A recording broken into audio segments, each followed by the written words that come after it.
Well, it's getting pretty close to 10 now, so let's get rolling. Um, I don't know who gave me these slides, but I found them interesting. It's an easy talk. This is much easier than some of the others. On, but I think as Dottie mentioned, that it's a good time to think about our planet and appreciate it more. So let me just change a few things here now and get on with the talk. Let's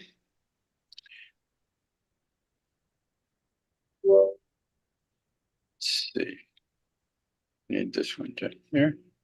Okay, first there are about a dozen, 20 or so slides in this, and then I've added some more at the end.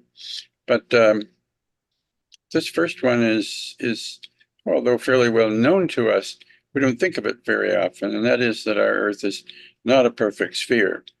When you think of the fact that sea level at the equator is 13 miles further from the center of the Earth than at the poles, it gives it a little more perspective. We just think, well, it's because of its rotation, it's bulging. But 13 miles is a big difference from the poles, between the equator and the pole. And as the polar ice melts, water moves from the poles toward the equator, making the Earth bulkier. And that, of course, slows down its rotation, makes it wobble more. And they found recently, and these changes may be imperceptible to us, but they could affect the accuracy of navigation systems or throw off satellite calculations. Although we're getting so sophisticated in our astronomical and navigational tools that I think we probably would catch it fairly soon. But it's still an intriguing concept to be aware of. The Earth's surface is recycled every 500 million years. These tectonic plates ram into each other, generating subduction zones. We're familiar with that. It happens every 500 million years, and this is based on new data from the Maui Loa volcano in Hawaii.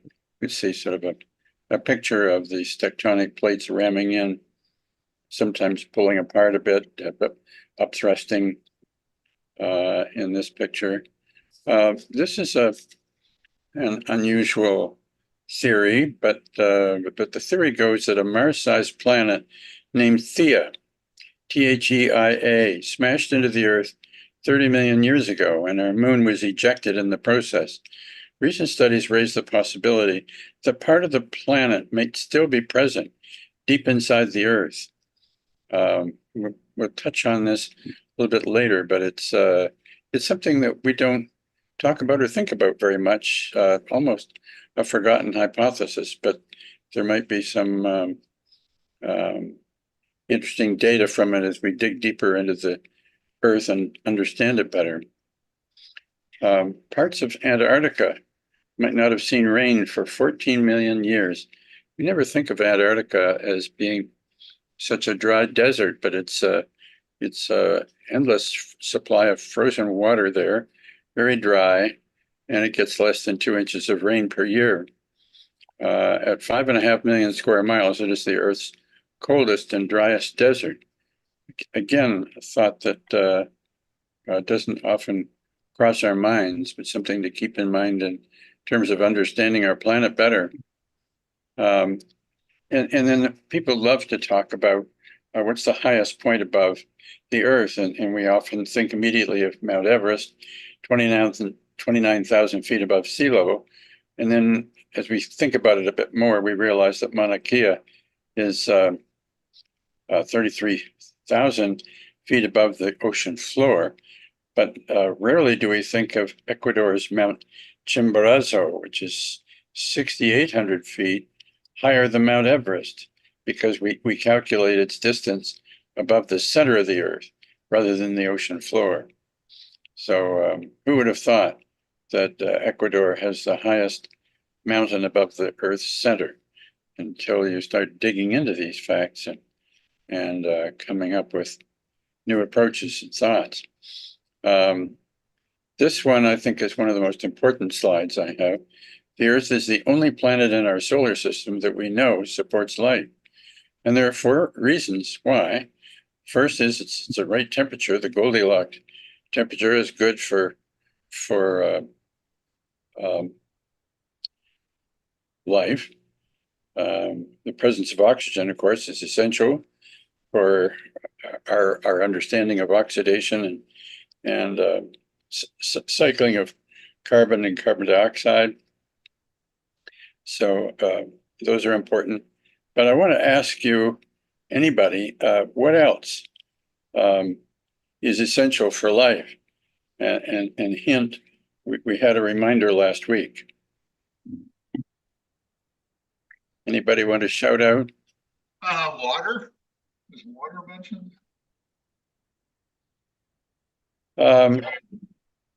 No. I mean, that's good. It's good to have water. We've got oxygen, and we don't mention oxygen there, but when there's, hydrogen will combine with oxygen and give us water. But last week we talked about something that was really important to support life. Richard, Dorothy has her hand up. I'm sorry, I can't see that. Dorothy, go ahead. Dorothy, I think you're muted. Nuclear energy. Yes, it's that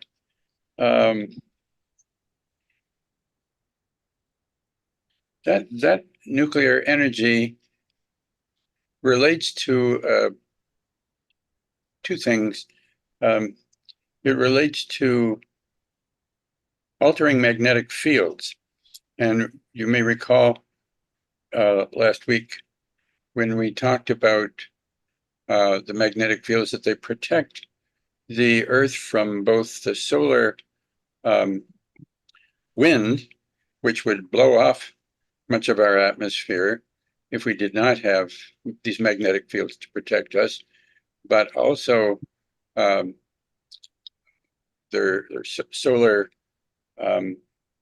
events that would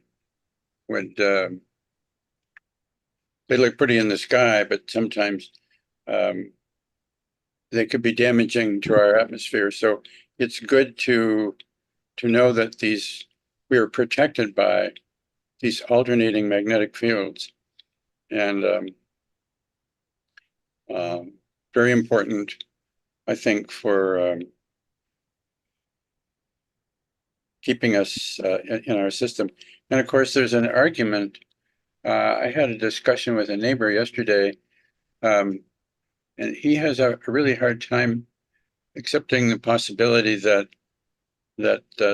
he thinks, well, okay, the Earth might be the only planet in our solar system. But I raised the question, is it the only planet in the universe?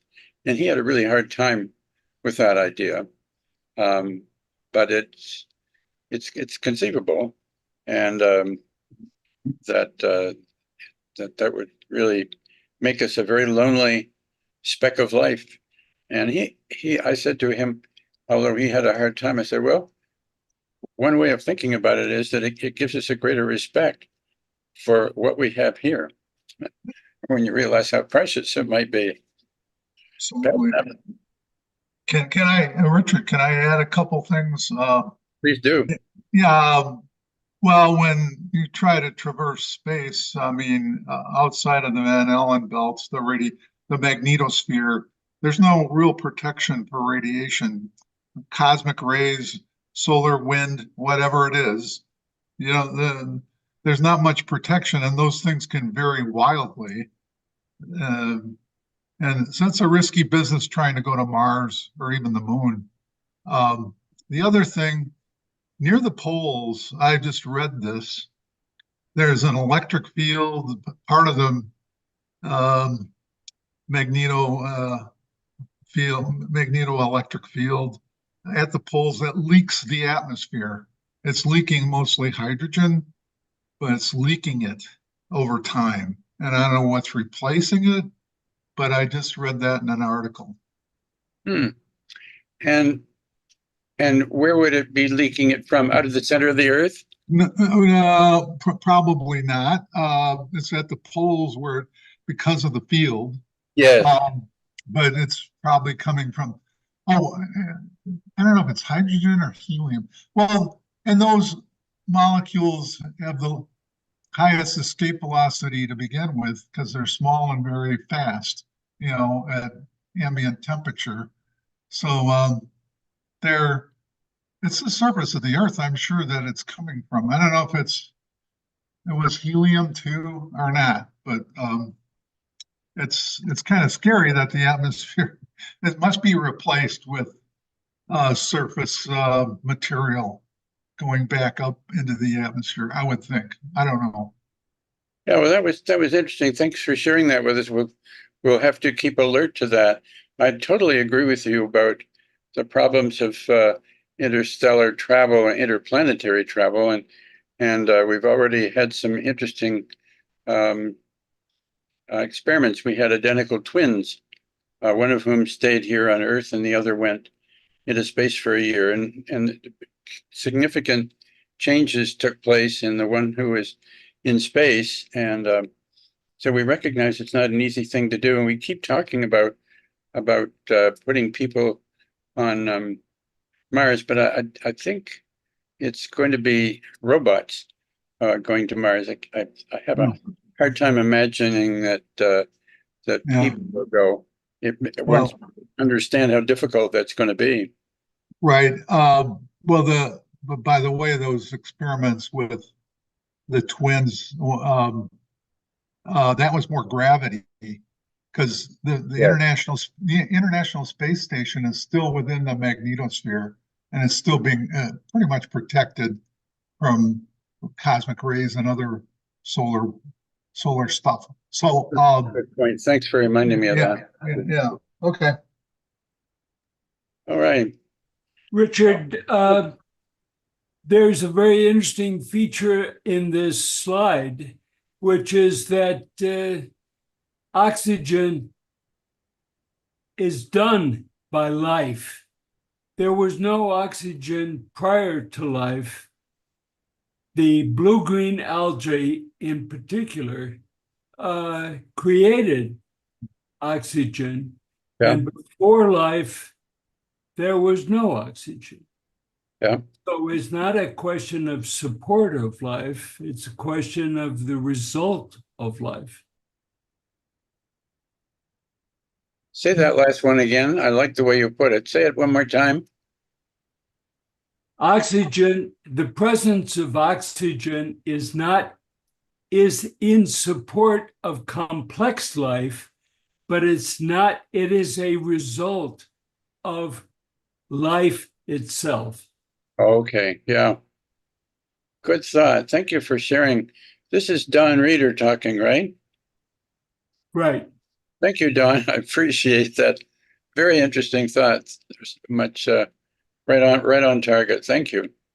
This is a pretty sobering thought because a lot of people think that if we went out of our planet, we've got a million other planets that we can colonize very easily. It's not going to be a walk in space to colonize other planets. Walk in the park. Yeah. Yeah. Very good. Very good. I'm enjoying this discussion. Thank you. So, we did talk about that one. Okay.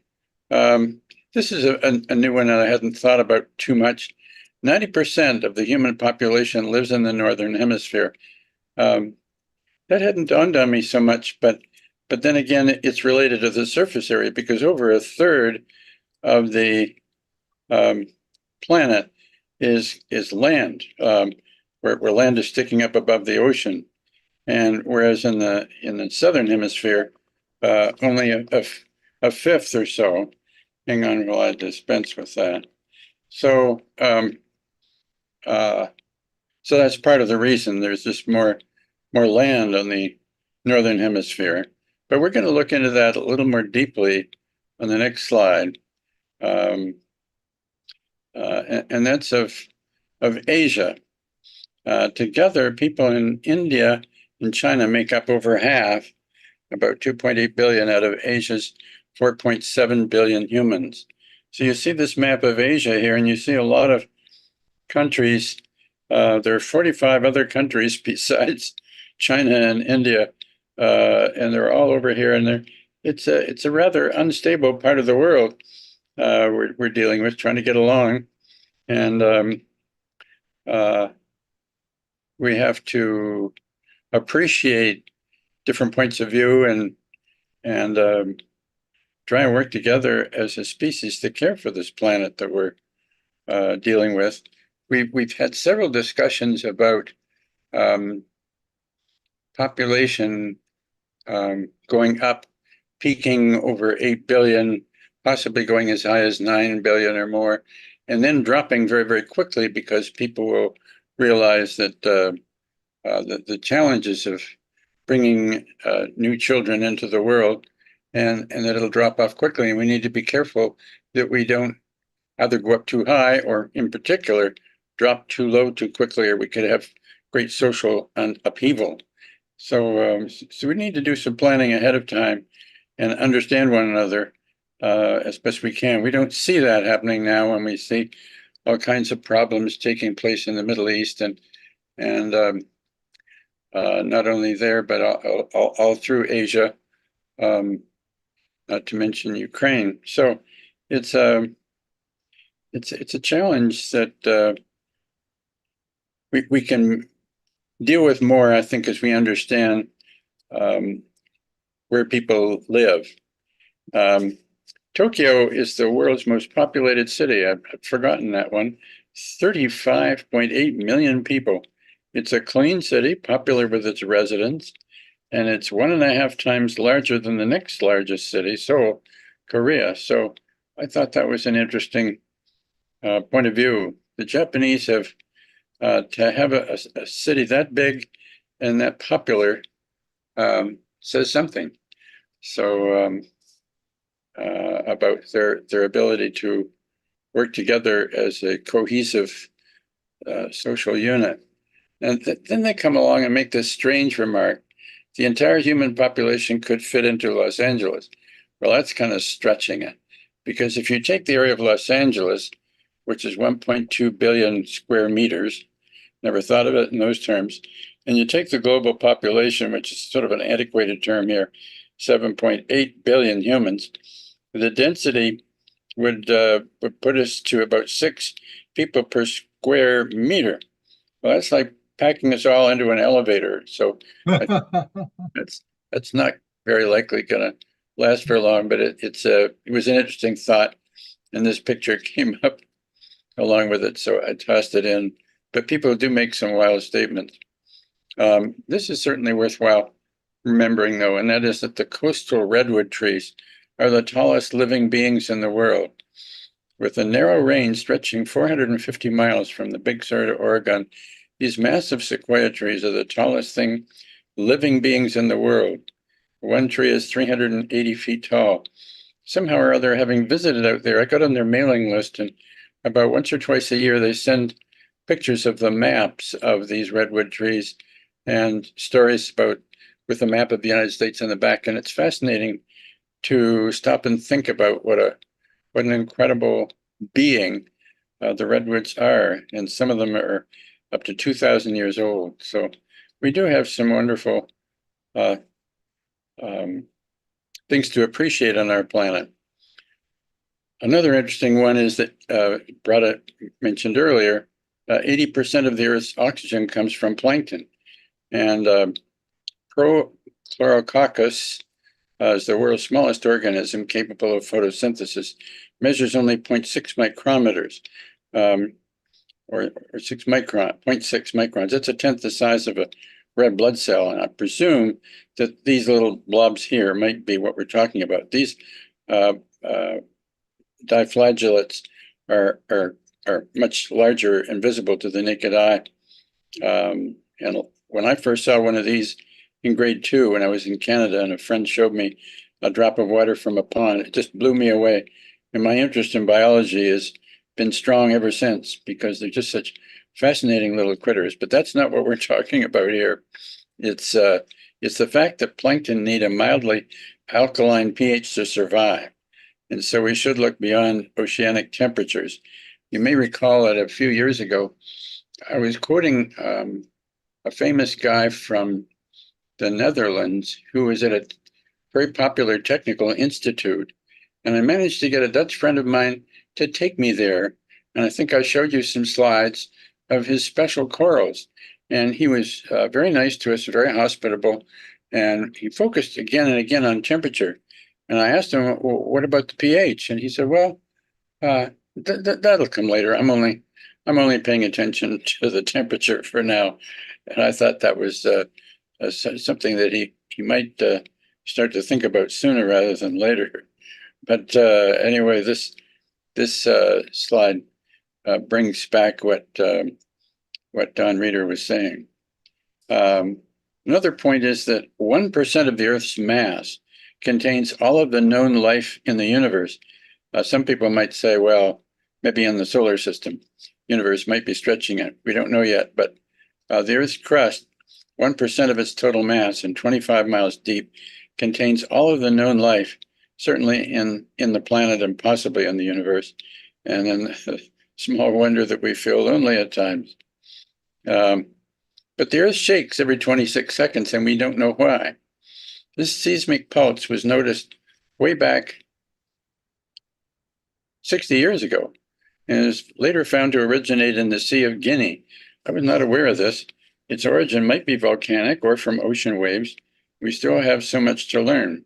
It could be related to some of this venting of hydrogen that Lou mentioned, or some change in the planet like that.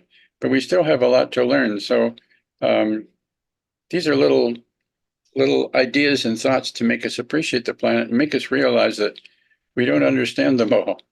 Here's another one that I don't think of very often. I have a swimming pool in my backyard and I keep seeing ginkgo leaves.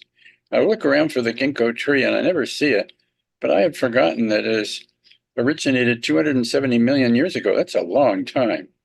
And it's the oldest living tree species in the world, a true living fossil. So I just mentioned that in passing for those of you who have the pleasure of seeing these little leaves. The leaves look like an umbrella that has seen a high wind, and you know how an umbrella will blow up. So you see all these ribs of an umbrella spreading up, and that must have been very popular, designed for a leaf, and it's been around for 250 million years. Is pretty incredible. And then we have this business of the Pacific Ocean's ring of fire. About 1,350 potential active volcanoes dot the Earth today, and 3/4 of them can be found in a 25,000-mile horseshoe-shaped ribbon that borders the Pacific Ocean. And they form subduction zones. We've talked about those in the past where the mantle is turned into magma.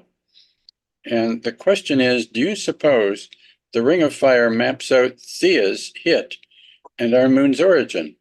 And it would be interesting to know, and we might yet find out as we keep digging down to understand the center of the Earth more. And where all that thorium and uranium and potassium-40 are accumulating and keeping the center of the Earth so warm. Of course, Thea might be have provided some inherent warmth that is retained too. Changing subjects from these large to the small, this is a little jellyfish called Turritopsis domii. And apparently, if it's damaged, it will revert to a blob of living tissue with the potential to become a new polyp. And or that might not be too interesting in itself. It says, if left to its own devices, this jelly could go on living forever because it doesn't seem to need any form of interaction with or genetic interaction with anything else. It just keeps on living. And an interesting extreme of life. And bioluminescence, we've all come to be familiar with the firefly. It's a special enzyme called luciferase that can only be activated inside cells of tiny shrimp or fireflies, or a few other things. But this Maldive Islands apparently have these lovely sandy shores where particularly on Madhu Island, they seem to glow in the dark. And there are many reasons for this. I wasn't going to go into them all now, but they might be having to do with recognizing one another, just like the fireflies in our backyards, for mating purposes or for eating, or all kinds of different biological rationales. But that's an interesting photograph. Never been to the Maldive Islands, but they must be quite fascinating to visit at night. And then we have this point that humans are relative newcomers. Microbes evolved here 1 billion years ago. Mammals 465 million years ago. But humans only came along a trifling third of a million. And they've certainly, for a long time, just represented a tiny fraction of their instance. But they started making cave drawings and recognizing, trying to leave some sort of imprint of where they were, and look where we've come to now. And finally, the planet Earth is the only place in our solar system, at least, where fire occurs. And this is because the Earth is unique in having heat, lots of oxygen, lots of combustible fuel. All other planets and moons lack enough oxygen to support fire. And it's something we don't often think about, but it goes along with much that's been said already today. So those are sort of 20 points that came out of this little synopsis. And it made me think back to the summer. This past year was the hottest recorded year globally. And you see here in the Los Angeles area of in Southern California, the past year was the hottest recorded. And these high temperatures were taken from a news story from the Washington Post a few months ago when it got pretty hot. You can see the temperatures there in the hundreds, 118, 114, 124, and so on. This is pretty warm. And here it's shown graphically, where here in next to Mexico, you can see the Colorado River coming down into the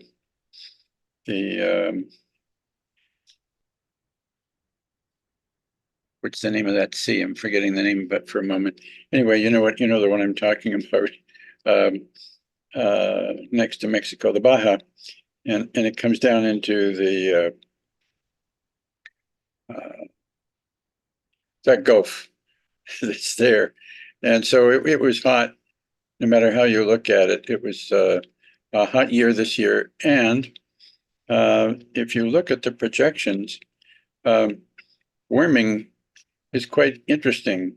If you look at the 3 decades from the middle of the last century and compare it with 1 decade in this century, and you notice that extremely hot, it isn't there. Until 1980, it just got hot. And I've forgotten how they've exactly defined going from orange to red, but they don't really say it except to say that it's extraordinarily hot in this last decade, far more often than in the first, than in 3 decades in the middle of the previous century. So this is unheard of. And now what we're enduring now, unheard of back when we were children in the 50s. Some of us were children anyway. So an interesting point of view. We have to remember that there was this guy called Svante Arrhenius, who was did point out to us a long time ago, in 1986, that that when you put carbon dioxide in water, you end up with carbonic acid. And since the seas dissolve carbon dioxide well, they become more acidic every year. And we've overlooked the natural carbon cycle by burning fossil fuels. And so this is something that we need to pay more attention to, obviously, from several points of view. First of all, we're going to have water thermal expansion as the glaciers melt. And then we're going to have a sea level rise as well. So there's two combined actions of the molecules of H2O expanding. Some people say it's about equivalent to the rate at which the glaciers are melting, but the combination of the two is going to render some big indentations in the coast here of southeast coast of United States, in the Amazon Valley, further south in South America, even in Australia, some places, certainly in parts of Northern Europe, parts of Siberia. So there are going to be some changes afoot, not within our lifetimes probably, but we're of course starting to see some things there that will be within possibly the lifetimes of our grandchildren. Well, this slide you must recall because Alex Canara is a big proponent of this idea. The changes in pH over the last 25 million years have been pretty substantial in terms of pH, but they've all been over 8, mildly alkaline. So here we are in 2000 AD, and we're starting to, sorry about that, starting to come down. But predicting by the end of the century, 2100, that it's going to be getting down to dangerously low pH levels where shells have a hard time making, for a shellfish, corals and so on, would have a difficult time if the pH were down. They're talking about sea life extinction, he said, would begin somewhere around probably before the end of this century. And by 2150, 130 years from now, we could be way down where it has huge effects. What we're seeing here in this graph is that it's not uniform. The worst part seems to be off the coasts of Greenland here, off the coast of the UK and Spain, some parts down here, and some other areas in the South Seas. But this is a 300-year acidification map going over the past 300 years or so, and showing that regionally we could be certainly having some significant extinctions. Just a last slide to put it all in perspective. Well, what about other planets? And we've got 3 that have been brought to our attention. We're not talking about Europa, which is getting pretty excited right now as a satellite of Jupiter, but these are other places. This one called TRAPPIST, you might have heard that name. It's 41 light years away. Take a while to get there. This one 49 and another one 124. But these are places we've been looking at, our astronomers, and looking at other distant planets. But my point is that we've already been talking about the difficulty in getting around as far as Mars. Can you imagine the light traveling light years? So my thought here is, let's do some housekeeping on Earth.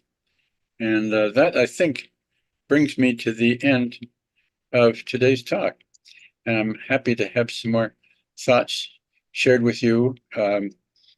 So Fire away, anybody. Dottie, I think you raised your hand.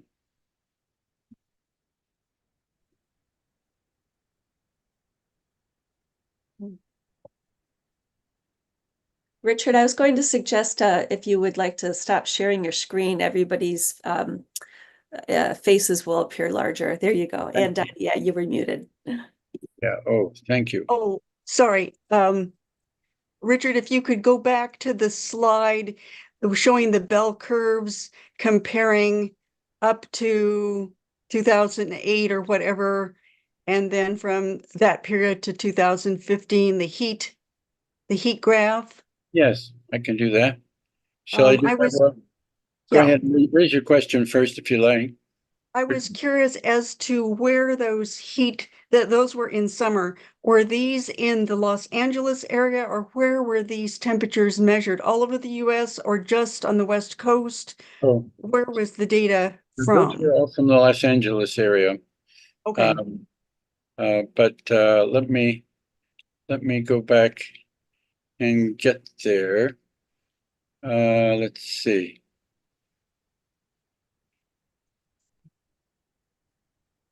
Where was I? I think I was there.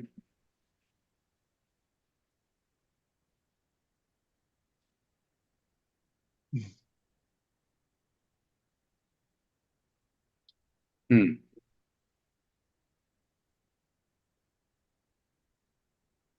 I think it's okay if you don't show the slide. I just was not sure Okay. Yeah. where the data Yeah, I'm were sorry. I from. meant to mention that it was Los Angeles. Those were all numbers that I pulled off the internet back when we had a lot of temperatures well into the hundreds that I was quoting.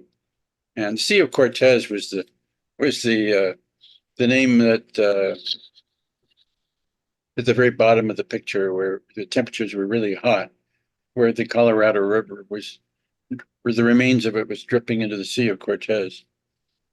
So, Just as an aside, I was a resident of California in the 70s, and we didn't have anywhere like the fires and all of that. That just didn't happen. We were spending time in the national parks, and summers, never got that hot. So it's just really kind of shocking the changes that have occurred, in my lifetime.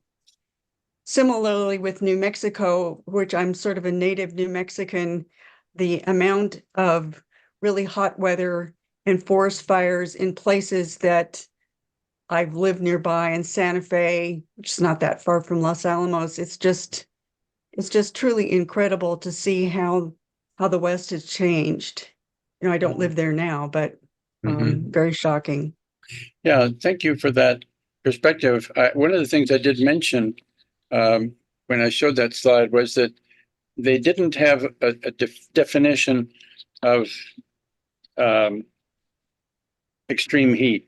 So they just had, but it was pretty dramatic, assuming that the definition applied across the slide in time.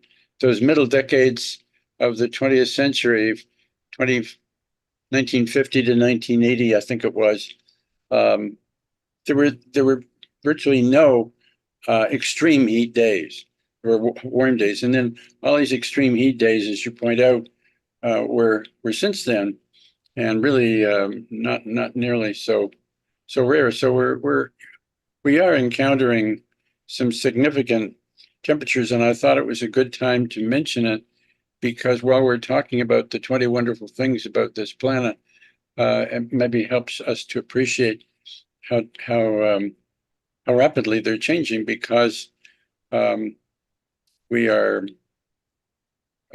failing at our attempts to control fossil fuel emissions.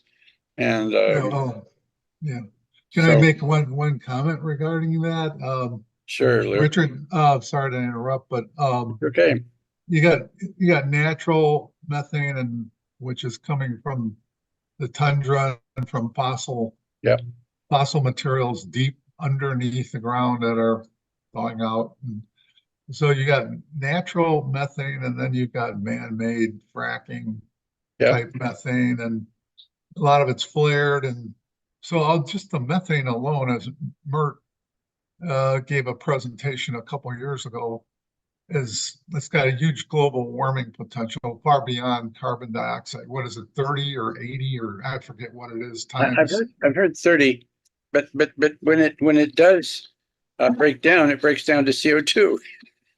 Yeah, so I mean, the point is that whether we're burning fossil fuel, the natural stuff that's being released is going to go on whether we stop burning fossil fuels or not. I mean, and so it's really really a fast moving thing.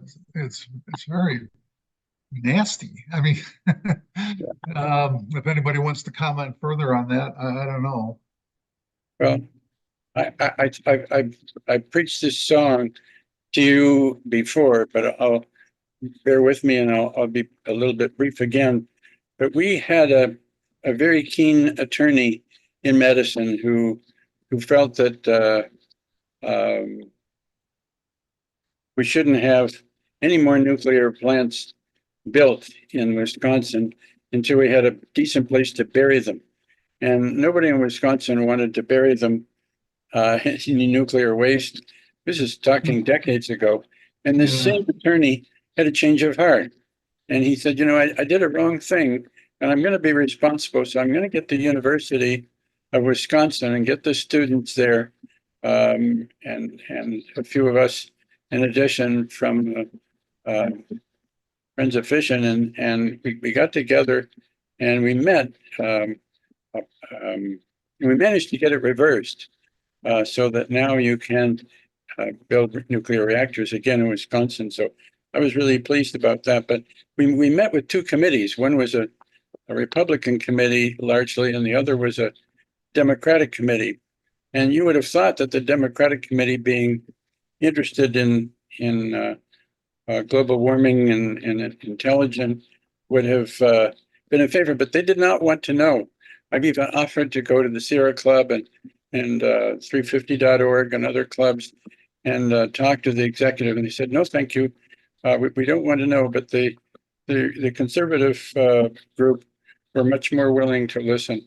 I thought that was ironic that here you see Germany and France side by side. France has already cleaned up their act. Their electricity is half the cost of Germany's, about 5 to 10 times cleaner emissions than Germany's, and yet there's no recognition around the world, or very little, of this huge dichotomy. So we have a ways to go to realize that we haven't accomplished a great deal as long as we think that wind and solar are going to do it. Yeah, right. I mean, but theoretically, solar could do more with storage, but that's another issue to talk about another time. But it's insidious, though. The methane is insidious because it's being released and it's just gaining momentum. I mean, just the natural release without the combustion. I mean, it's just it's a sad thing. And then we want to backfill right now with gas plants to make up the difference because renewables aren't there. So, and neither is fission. None of it's there. That's true. So, you're absolutely right. And gas is a little better than coal, but other than pulmonary damage, it's still pretty bad. Yeah, and it leaks. There's so much leakage to get it to the plant before you even burn it. I went to a meeting in Chicago, about close to 20 years ago, and it was a meeting of the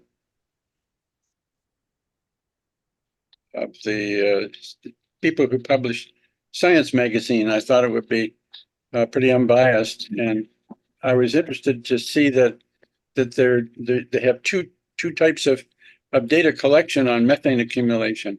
They have it by the companies, and they have it by the scientists who don't have an axe to grind. And the results were, of course, very different depending on who was paying the salaries. The independent scientists we're finding much more methane leakage than the companies were. So that also was compounding the issue. Yes, I think- Back to the methane topic, or Yes. maintaining it, back to my presentation. One of the things that at that time that I thought was surprising, I just hadn't thought about it, was the collateral damage of carbon dioxide warming the planet, releasing methane from the polar caps. And all the methane, Right. we talk about capturing what's manufacturing or related to mining and all the related activities that we control. But the fact that there's that collateral damage, which is becoming almost as significant as the man-released methane. And that one is a little harder to stop. what is the collateral damage? I missed that word. Well, when you have global warming Yes. and you melt the polar caps, Oh, you okay. end up releasing the captured, which has really been sequestered for years and years, millions of methane. Yes.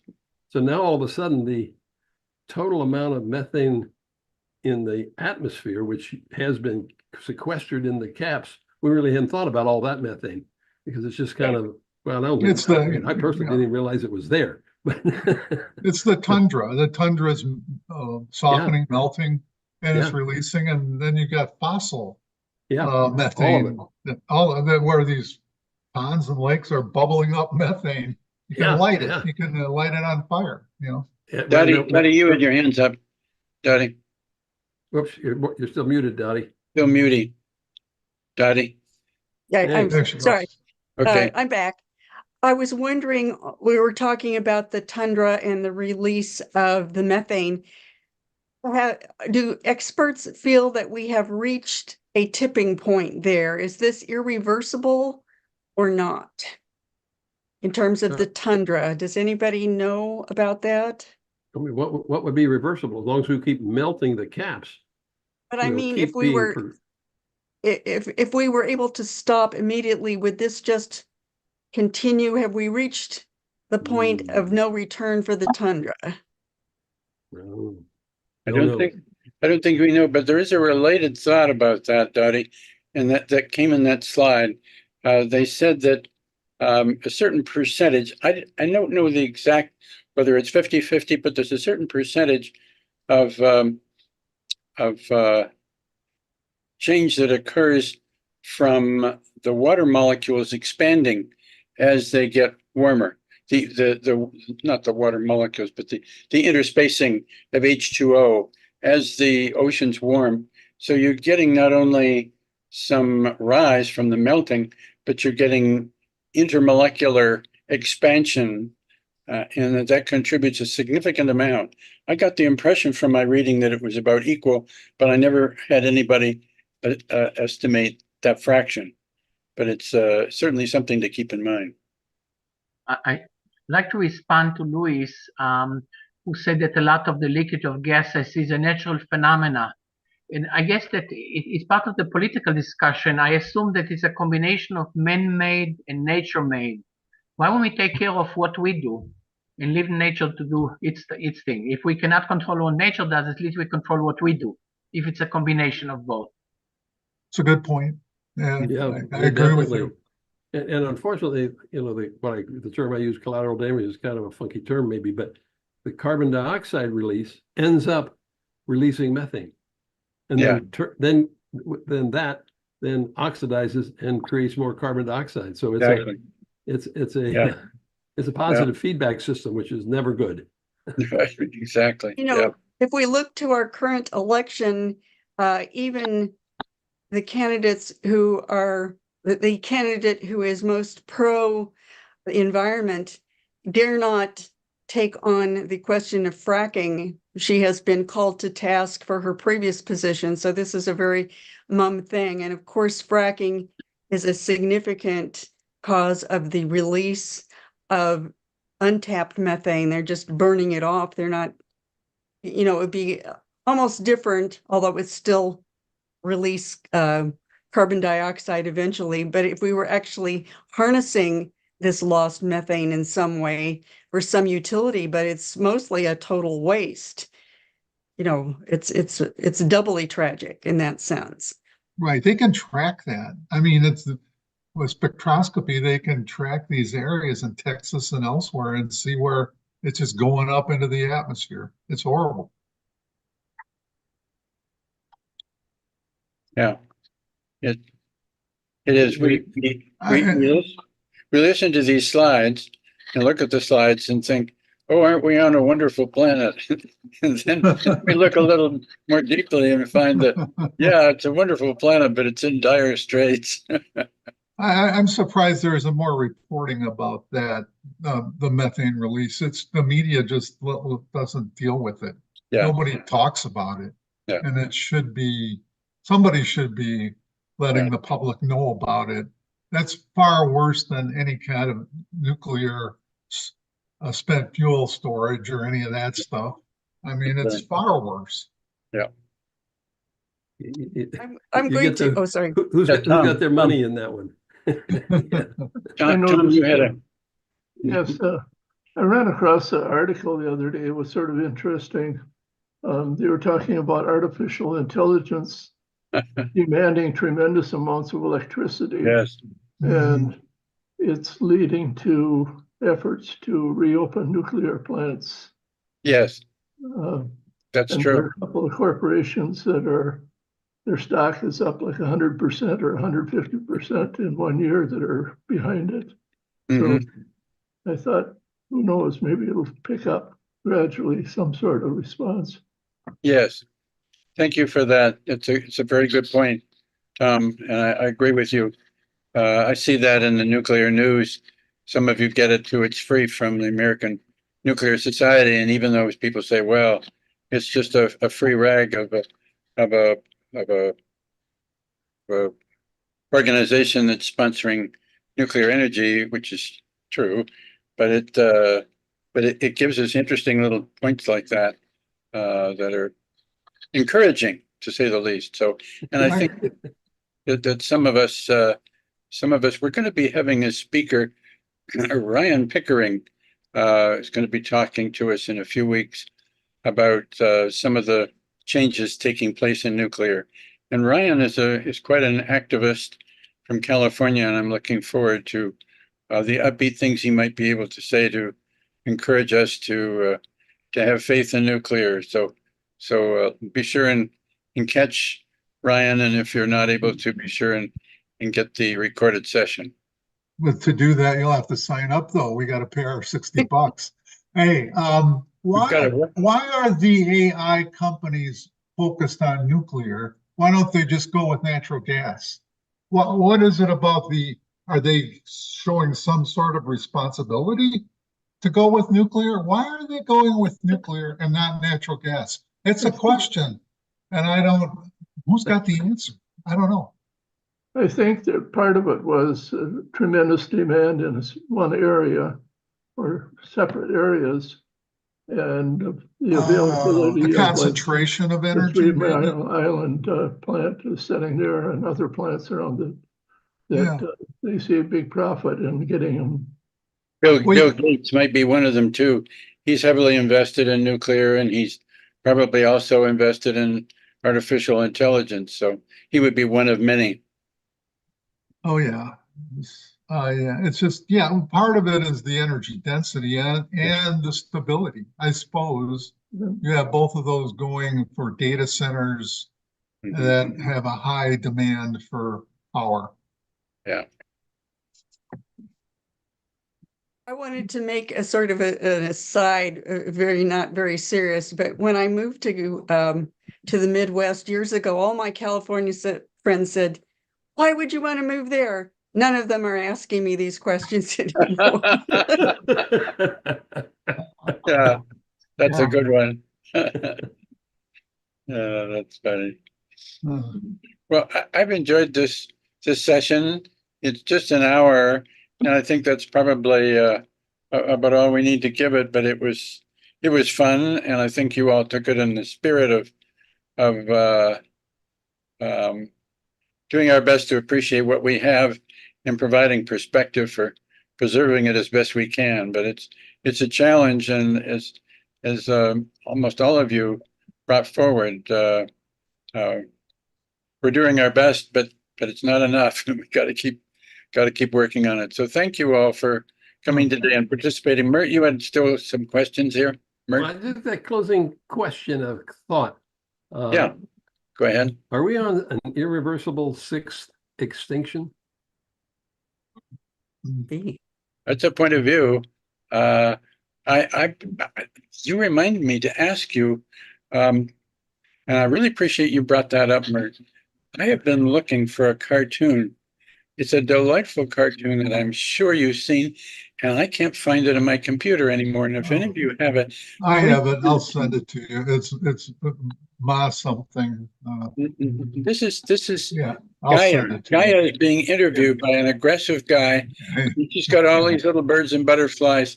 I can't find it. I think it's the cutest cartoon because she says, "Well, I've been hot before. It's not the planet. It's you." And she tickles him under the chin, and his expression changes from one of aggressiveness to "oops." It's a lovely cartoon. Yeah, no, I'll send it out to. I'd appreciate You that. can resend it. I don't know if I have everybody else's emails. I don't think I do. Yeah, I can resend it. Yep. Okay. Yeah. Thank you for that. Yeah. We'll All right. end on that cheerful note, but we do have a note from PLATO. What Stephanie, what do you have to say? I just wanted to ask, is next week a field trip or are we meeting online? Oh, that's very good. We're meeting online. online. We had to cancel the field trip because we had it planned. We were going to see wind turbines, and then we were going to see solar panels. And every time I got requests, I made the mistake of sending back my name with Rethinking Nuclear underneath it. And they must have read the Rethinking Nuclear and figured we were going to be panning either the wind or the solar. And so they declined one and all.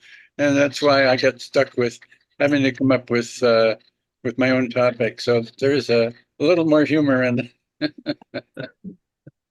Okay, I just wanted to make sure. Thank you, Stephanie. Uh-huh. Demonstrates the scariness of that word. It just Yes, indeed. You're such a good group. I just enjoy this group a lot, and thank you all for today's discussion and good humor, and in advance for the cartoon. Okay. Oh, sure. Thank you, Richard. Good job. Bye-bye. It's a pleasure. Bye.